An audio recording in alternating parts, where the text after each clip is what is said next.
Welcome back to the Torque Test channel. A bit of a special feature for you guys today as the new Ryobi 1 Plus HP High Torque comes out next month. So why are you looking at one right now? Has TTC gone all corporate and decided to start accepting pre-market demo models? Hold on to your horses. As a matter of fact, I think this may be the only time our channel's rule of not dealing with brands or accepting free tools has paid off when it comes to a new model, because Home Depot appears to have accidentally shipped us this Ryobi PBLIW01 too early. If you go on their website, you can't order this, and it's not found in stores yet. As a matter of fact, I think we're showing you this earlier than Ryobi's own review embargo date for their demo tools that they did send out to content creators, so maybe you're seeing it here first. Last Friday, we saw 3 units, exactly just 3, become available on HomeDepot.com, as well as 9 to 10 reviews dating back to July. So we initially thought, oh, we must have fallen asleep on this one. We bought one and shipped it to the shop ASAP, but after refreshing that page after purchase, they were gone and not available again. Lucky us, I guess. And it turns out that these reviews on the Home Depot page were all preloaded, and they're what Home Depot calls their seed program. More people who got those special demo units early. Some of which decided to use Chrome sockets and got the sockets stuck onto the tool, so definitely some professional reviews there. So why are we excited to see a Ryobi of all things? Aren't they sort of just consumer grade?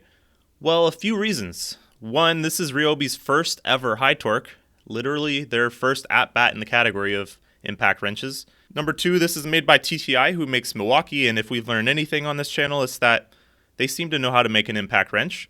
Then 3, this is from Ryobi's 1 Plus HP line. We've tested the mid-torque P262 model, and it really left an impression on our rank chart when you use the right battery. Stay tuned on this episode as we find out which battery this higher drawing high torque likes as well, even if it takes another brand's battery to discover where all those beans are hidden. But that P262, for the price, that tool came out swinging.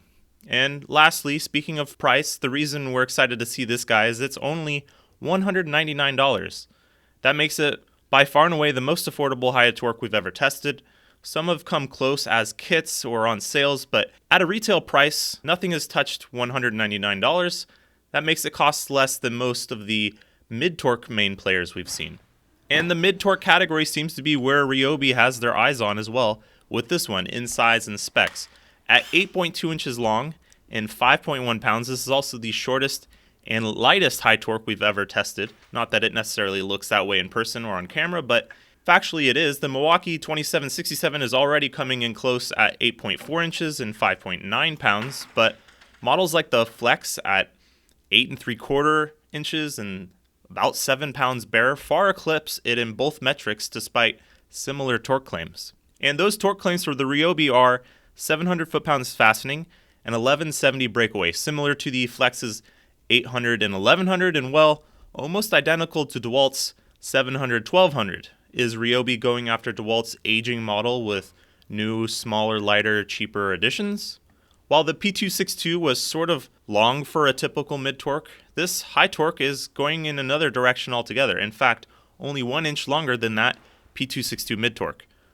So can it bridge the gap by providing a smaller package, yet still bring high torque power to compare to brands like Dewalt at a minimum? Let's find out by strapping this new high torque onto the dyno using the P195 3 amp hour battery that uses 21700 cells, since that's what their mid-torque liked. It's going to be going head-to-head versus the Milwaukee and Dewalt before visiting the rank chart to see where it scores there, then strapping on the rest of these batteries to see how it does, just for fun. Up first is a test we call working torque, 5 seconds and forward. Up first is Milwaukee 2767 and Dewalt DCF 899.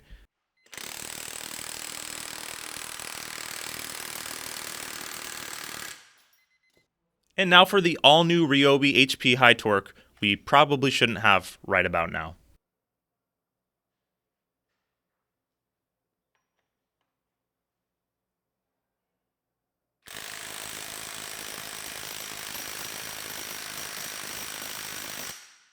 $443, a little bit down on the Dewalt, at least in this forward direction. But look at the curve. The 21700 cells in the 3 amp hour pack really helping the Ryobi come out the gate with a bigger punch than the numbers alone would indicate, sort of like the 3 amp hour pack in the Rigid, also made by TTI. Our next test in reverse is called max torque, a 10-second test. Here's the Dewalt and M18 again.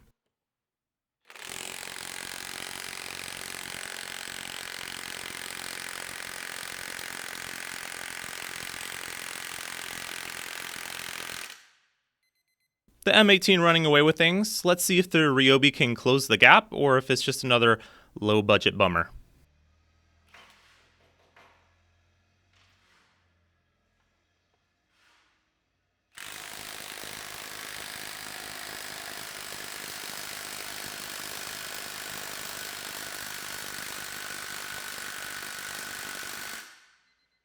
$631. This was a surprise for us, quite a gap everywhere over that Dewalt too, even coming out the gate a little bit quicker than the M18. Given its size and cost, we thought this would be like a Dewalt high torque at best, but it really does prefer reverse, which we like to see on impacts. One thing we did not enjoy seeing is just how much this Ryobi shakes about on a tight bolt. It's very much like a TTI made M18 high torque, sort of like a Model T with a misfire. The M18 got a 7.5 from us on our wrist breaking score. Not awesome. This Ryobi is same sort of story, but it is making less beans, so less vibration, I guess, but still a 7.0. It vibrated more than a couple things off our workbench. Our last test before the rank chart and trying different batteries is the best case scenario. 15 seconds, and for sure this Ryobi liked that in reverse. We're jumping right into that new high torque up against the other two on screen.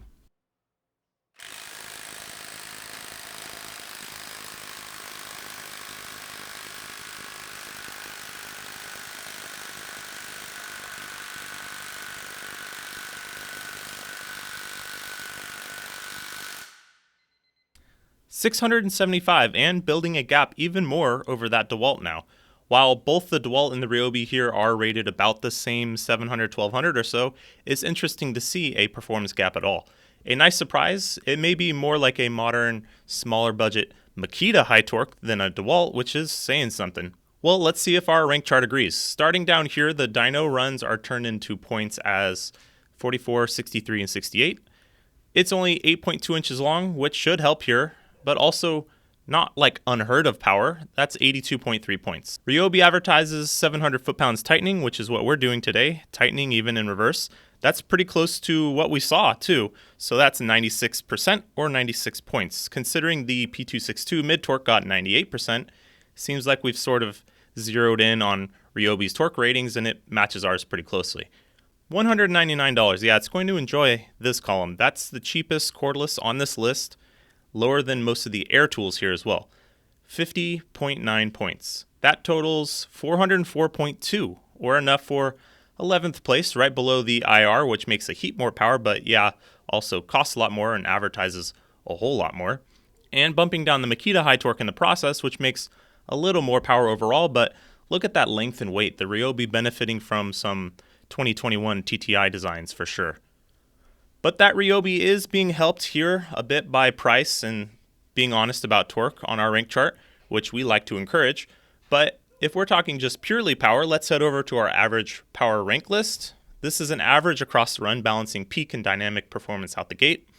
The Ryobi scores 526 foot-pounds here, and that's 16th place, above the Flex and Dewalt, but that Makita comes out the hole a lot harder, so would be better on rust and is ranked higher because of it. If you see corroded stuff where you live, that Makita and up is probably where you should start on this list. Let's see if using a different battery can help move the needle though. Right out the gate, a disappointment though. The HD 12.0 might be too many beans for this Ryobi to handle, and it just gives you a blinky error, which is probably Morse code for you damn YouTubers, we knew you would try this, and you're not going to do it. But that didn't stop the Dewalt XR 5 amp hour from working, so we'll be visiting that. Last time it really juiced up the P262 mid-torque, so we want to see it.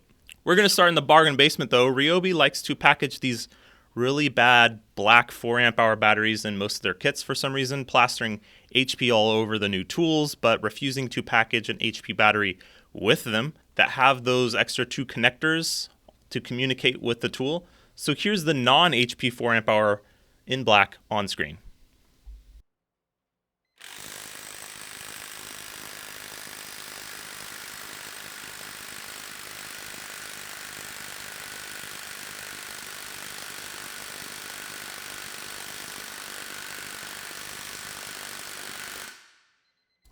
564, more than 100 foot-pounds down. On the P262, we mainly got inconsistency with this battery pack, but on this high torque, which is drawing a lot more current, it just doesn't like it at all. Up next is the 4 amp hour HP battery, higher capacity than the 3 amp hour P195, but has those smaller standard 18650 cells.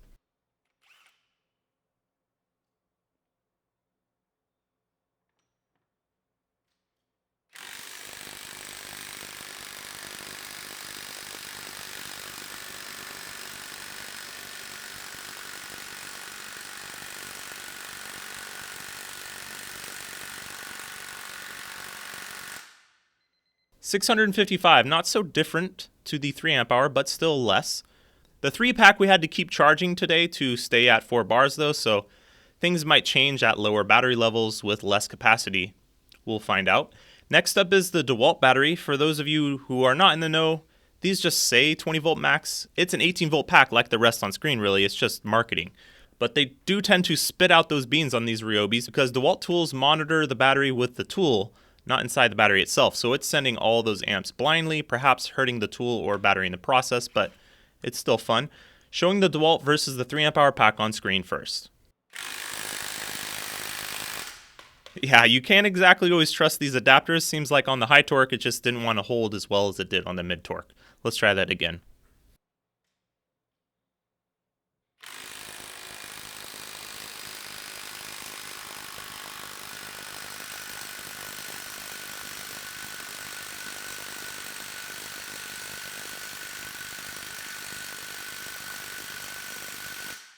$662, the Dewalt comes out the gate harder and has more oomph in the mid-range, but flatlines thereafter and is passed up. Might not tighten something as much as the P195 battery, but I bet it can bust some rust free, maybe damaging the tool and the battery in the process though. 675 foot-pounds is not the highest number we've ever seen from a high torque, and there are more powerful high torques out there, but luckily this tool admits that, and it's not selling you a bill of goods when it comes to its torque figures. It's a smaller, lighter, lower cost high torque than what's available out there now, and it promises performance around that of a Dewalt or Makita high torque, and it delivers on that. Considering we got this one early, we would have felt pretty bad if it was a steaming pile of you-know-what, and effectively rain on Ryobi's parade when they released this new model.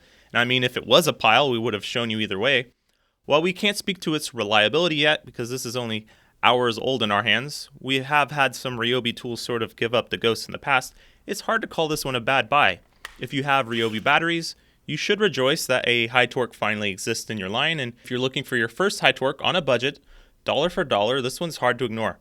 Well, this and the Rigid, which makes like the most power ever for $29 more, at least until it's replaced in a few months with a new model, which we've assumed is probably very similar to this Ryobi from the same parent company TTI, except with no nose lights and more money. We shall see. Thanks for joining us. If you're new to the channel or just haven't clicked the subscribe yet, consider scrolling down and giving it a shot. We'll do our best to keep things interesting. Thanks for watching.